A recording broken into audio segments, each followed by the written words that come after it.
The political storm in Washington, D.C., continues to escalate, and a new headline from the New York Times has raised urgent questions about the balance of power in America. The article, titled, "Trump Tramples Congress's Power with Little Challenge from the GOP," highlights a growing concern among legal experts, historians, and political analysts: the unchecked rise of executive authority under former President Donald Trump. This story is not just about a single decision or a single day. It is about the cumulative effect of months, even years, of actions where Trump and his closest allies have repeatedly stretched, bent, or ignored the boundaries of congressional oversight. From the very beginning of his second administration, Trump has shown little patience for the traditional system of checks and balances. Congress, by design, was meant to serve as a counterweight to executive power. But today, many Republicans on Capitol Hill appear unwilling, or perhaps unable, to confront him. Lawmakers who might once have spoken out now remain silent, fearing political backlash, primary challenges, or angry reactions from Trump's base. The result has been a slow erosion of congressional authority. Executive orders are being signed at an unprecedented pace. Congressional subpoenas are ignored or delayed. Budgetary powers are bypassed through emergency declarations. In short, the legislative branch, once called the first branch of government, is being sidelined. Why aren't Republicans pushing back? Analysts point to several reasons. First, fear of Trump's popularity among Republican voters remains a decisive factor. For many lawmakers, criticizing Trump is politically dangerous. Second, the upcoming election season is already shaping their decisions. Many incumbents believe that survival depends on remaining loyal to Trump, no matter how extreme his actions may appear. This has created what some experts call a culture of complicity. Instead of Congress acting as a check on presidential overreach, it is often enabling it. There are, however, rare moments of dissent. One example came during recent hearings on vaccine distribution. A handful of Republican senators openly questioned whether the administration was truly ensuring that ordinary Americans had access to the medicines they needed. Another example is a bipartisan push for the release of Jeffrey Epstein's files, a case that has gripped public attention and sparked demands for transparency. But these examples are exceptions rather than the rule. On most issues, including immigration raids, foreign policy decisions, and sweeping executive actions, Republicans remain firmly aligned with Trump. The American public is not blind to these developments. According to a recent NBC poll, 52% of respondents said they feel dissatisfied, angry, or furious with the Trump presidency. That is a striking figure, one that reflects widespread concern over the direction of the country. In major cities such as Washington, D.C., Los Angeles, and Chicago, protests have become more common. Crowds of demonstrators carry signs warning against authoritarianism and chanting for democracy. But while the protests are visible, they have not yet coalesced into a nationwide movement. Some observers say the delay in unified resistance comes from fear. Under an administration that appears increasingly willing to use federal power against domestic dissent, many Americans feel uncertain about how far they can safely go in protest. Critics are clear: this is not just about partisanship. It is about the fundamental nature of democracy in the United States. When a president declares war on an American city, as Trump did with Chicago, or when executive power repeatedly overrides legislative authority, the warning signs of authoritarian behavior become impossible to ignore. Historians point out that no modern American president has embraced this type of rhetoric or exercised power in such an aggressive and unilateral way. While some administrations in the past have clashed with Congress, none have made it a defining feature of their political identity. The danger, according to experts, is that the longer this continues, the more normalized it becomes. What once might have shocked Americans is now met with a sense of fatigue or resignation. Outrage is still present, but so is numbness. Social media eruptions come and go, protests rise and fall, but the structure of government continues to tilt toward executive dominance. Trump, for his part, shows no sign of slowing down. His calculation appears simple: by projecting strength, By showing a willingness to defy institutions, he gains political momentum. Whether that strategy succeeds in the long run remains uncertain, but in the short term, it keeps him at the center of the national conversation. As the weeks unfold, Americans are left to grapple with a sobering reality. Their system of government, designed over 2 centuries ago to prevent exactly this kind of concentration of power, is being tested in ways the founders might never have imagined. The silence of Congress, the fear of political leaders, and the divisions among ordinary citizens all contribute to an environment where executive authority goes largely unchallenged. The question now is not whether the balance of power has shifted, but how far it will go, and whether the nation has the will, or the strength, to pull it back. The United States is once again at a crossroads, and this time the controversy surrounds what many are calling the most dangerous assault yet on the nation's democratic institutions. Former President Donald Trump's latest maneuvers have raised alarm bells across Washington and beyond, as reports reveal a steady pattern of undermining not just Congress, but also the independence of the judiciary and the very fabric of constitutional governance. What was once speculation has now become an undeniable reality. America is witnessing a shift in power dynamics that could permanently reshape the way the country is governed. In recent weeks, Trump has intensified his grip on the political machinery of the Republican Party, ensuring that dissenting voices are either silenced or pushed out entirely. Lawmakers who once spoke cautiously about defending the role of Congress have now fallen into line, unwilling to challenge the former president. A culture of fear dominates Capitol Hill. For many legislators, the price of defiance is political extinction. Trump's supporters remain as vocal and loyal as ever, ensuring that those who resist him risk being branded as traitors to the party's cause. Meanwhile, the courts, historically a critical check on executive authority, are finding themselves under pressure. Analysts warn that Trump's allies are increasingly attempting to influence judicial decisions, either through political messaging or through direct challenges to the credibility of judges. The long-standing respect for judicial independence is eroding, with critics noting that every unfavorable ruling is now framed as evidence of bias or corruption. The administration's latest actions also point to an expansion of executive authority far beyond its traditional limits. Emergency powers, once used sparingly and only in extraordinary situations, are becoming tools of convenience. Policy decisions that would normally require lengthy debate in Congress are being pushed through by executive order. Federal agencies are directed to act swiftly, often without oversight, leaving lawmakers powerless to intervene. The result is a government increasingly defined by unilateral decisions, where checks and balances exist only on paper. Public reaction has been divided, yet the unease is unmistakable.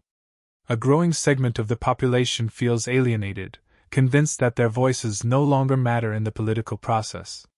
Large protests have erupted in major cities, with demonstrators carrying banners calling for the defense of democracy and an end to authoritarian behavior. At the same time, Trump's loyalists have staged their own rallies, arguing that strong leadership is necessary to restore order and protect American values. Internationally, America's allies are watching closely. Governments in Europe and Asia have expressed concern over the direction of U.S. politics, worried that democratic instability in Washington could weaken the global order. South Korea, already shaken by the detention of its workers in U.S. immigration raids, fears that its diplomatic ties with Washington may fray further. European leaders warn that America's credibility on the world stage is at risk, as a government consumed by internal power struggles cannot effectively lead abroad. The ripple effects are clear: markets grow volatile, foreign policy drifts aimlessly, and adversaries take advantage of the uncertainty. Supporters of Trump, however, reject this narrative.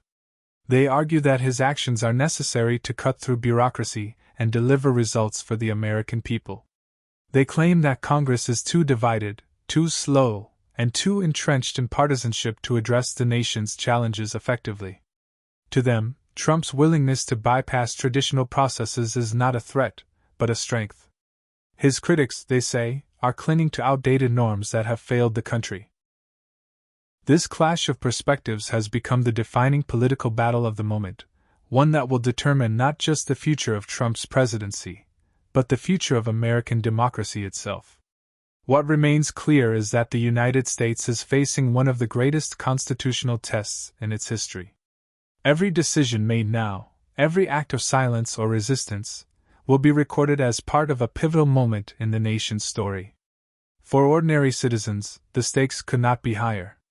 And for the world, the fate of American democracy remains a question with consequences far beyond its borders. The political drama in America continues to intensify, and the latest developments have pushed the country into even more uncertain territory. Episode 5 of this unfolding story focuses on how Donald Trump, despite facing mounting criticism at home and abroad, is using every opportunity to solidify his hold on power and reshape the narrative of American politics. What makes this chapter especially alarming is not just what Trump is doing, but how the institutions designed to keep him in check are either failing to act or deliberately choosing silence. Reports from Capitol Hill reveal that Congress is increasingly paralyzed, with partisan gridlock leaving the legislative body unable to mount an effective response to Trump's growing dominance. For decades, Congress was the arena where the balance of power was fiercely protected, where lawmakers fought to preserve their constitutional authority against executive encroachment. But today, that battle feels one-sided.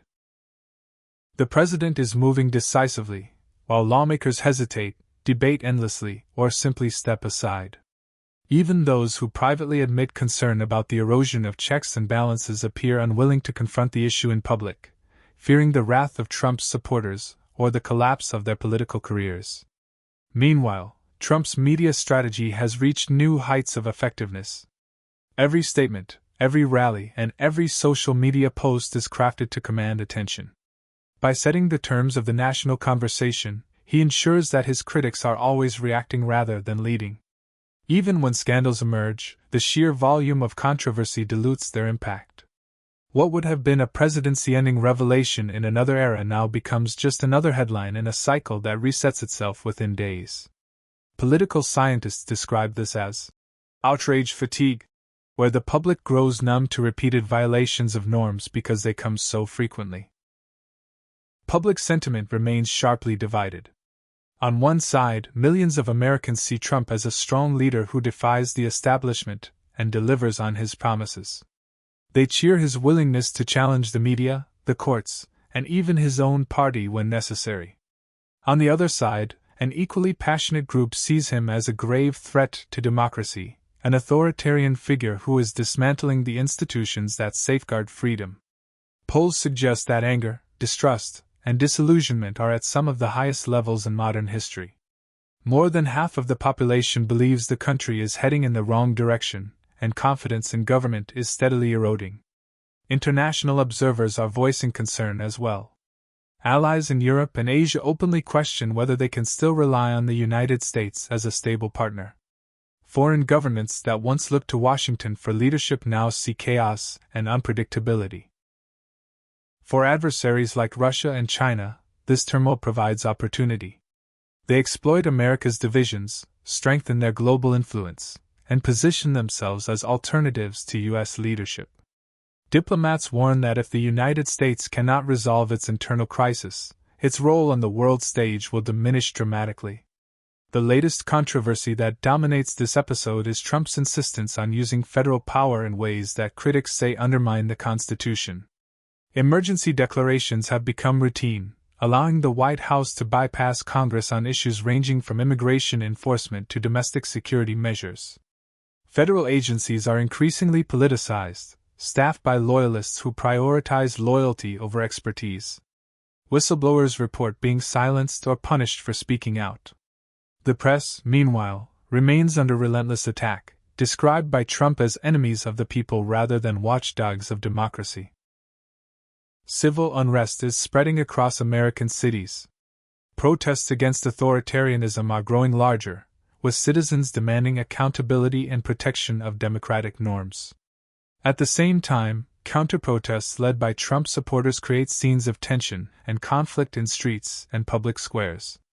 The United States, once a symbol of democratic stability, is now grappling with the type of divisions often seen in fragile or struggling democracies abroad. Analysts warn that without a path toward national unity, the country risks entering a prolonged period of instability. Critics argue that what makes this moment especially dangerous is not simply Trump's boldness, but the absence of meaningful resistance. When leaders overreach, history shows that it is often the responsibility of institutions and civil society to push back. But in today's America, pushback is weak, fragmented, or entirely absent. Congress delays, the courts hesitate, and political leaders calculate their own survival rather than the preservation of democracy. The silence of those in power becomes complicity, and complicity accelerates the erosion of freedom. At the same time, Trump's supporters argue the opposite. They claim that these extraordinary steps are necessary because the country is facing extraordinary problems: broken immigration systems, rising crime in major cities, foreign threats, and economic challenges. For them, Trump's defiance of norms is not a weakness, but proof of strength. They see him as a president who delivers results where others have failed. This divide in perception has made dialogue between the two sides nearly impossible, as each side views the other not merely as opponents, but as existential threats to the nation's future. Episode 5 highlights this grim reality. The United States is no longer debating policy differences but fighting over the very definition of democracy itself. Is democracy simply the act of electing a strong leader who can act without constraint, or is it a system of laws and institutions designed to restrain even the most powerful? The answer to that question will determine the fate of America. For ordinary citizens, the stakes are immediate and personal. The direction of government affects their rights, their freedoms, and their daily lives. For the world, the stakes are equally profound. America's struggle with its identity will shape not only its own destiny but also the global balance of power for decades to come. As the nation moves deeper into this uncertain future, the sense of crisis grows stronger, and the warning from history grows louder. Democracies rarely collapse in one dramatic moment. They erode slowly, piece by piece, until one day they are gone.